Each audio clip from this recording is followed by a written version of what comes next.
In this guide, I'm going to show you how to add a new user to your PS5. This is Miguel from Just Boz, and before we get into this guide, make sure to like the video and subscribe to the channel with all notifications on for more content like this. It really does help out the channel and we'd greatly appreciate it. If you have any questions, just ask them down in the comment section below. I'm going to be doing my best to reply to every single comment down there. First, go over to your profile picture in the top right corner of the screen and select Switch User.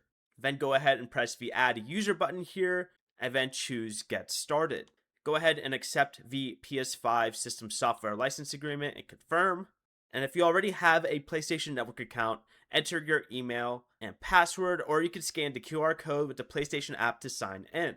If you just want to create an offline user, select Skip and play offline. Next, choose an avatar, select Next, then enter the username you want to use. Confirm the name and continue through the remaining setup options. Once that's finished, the new user will be added to your PS5 and you can start playing on that account. Before you leave, remember to like the video and subscribe to the channel with all notifications on for more content like this. It really does help out the channel and we'd greatly appreciate it. And if you did have any questions, just ask them down in the comment section below. I'm going to be doing my best to reply to every single comment down there. Peace.